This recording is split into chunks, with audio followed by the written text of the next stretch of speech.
நம்ம வீடியோவில் ஃபைனல் அக்கௌண்ட்ஸில் வந்து பார்த்திங்கன்னா எக்ஸைஸ் சம் தான் நான் எடுத்திருக்கேன். 3rd சம் இது 11th ஸ்டாண்டர்ட் புக்லேருந்து எடுத்திருக்கேன். ஸோ இந்த சம்மை நம்ம ரீட் பண்ணிட்டு சம் எப்படி போடலான்றதை பார்ப்போம்.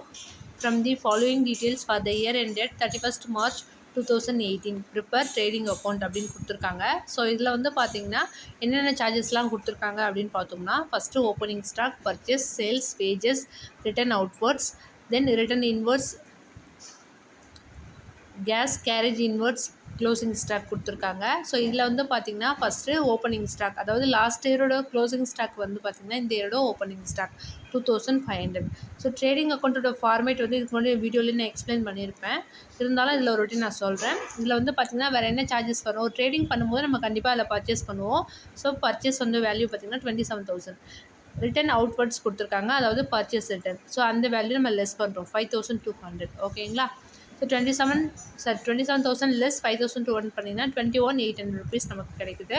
தென் டெபிட் சைடில் வந்து பார்த்திங்கன்னா ஆல் அதர் டைரக்ட் எக்ஸ்பென்சஸ்லாம் இங்கே கொண்டு வரணும். ஸோ அப்படி பார்த்தோம்னா சம்மில் என்னென்னலாம் கொடுத்துருக்காங்க அப்படின்னு பார்த்தோம்னா, wages, coal and gas, carriage inwards கொடுத்துருக்காங்க. ஸோ கிரெடிட் சைடில் வந்து பார்த்திங்கன்னா சேல்ஸ் வேல்யூ கொடுத்துருக்காங்க, அதோட வேல்யூ 40,000. தென் ரிட்டர்ன் இன்வர்ட்ஸ், அதாவது சேல்ஸ் ரிட்டர்ன், அதோட வேல்யூ 7,000 rupees. 40,000 லெஸ் 7,000னா 33,000. ஓகேங்களா.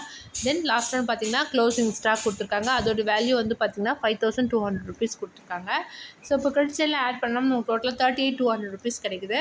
ஸோ அந்த வேல்யூலேருந்து டெபிட் சைடுக்கு வேல்யூ லெஸ் பண்ணால் நமக்கு கிராஸ் ப்ராஃபிட் 5,500 rupees கிடைக்குது. ஓகேங்களா.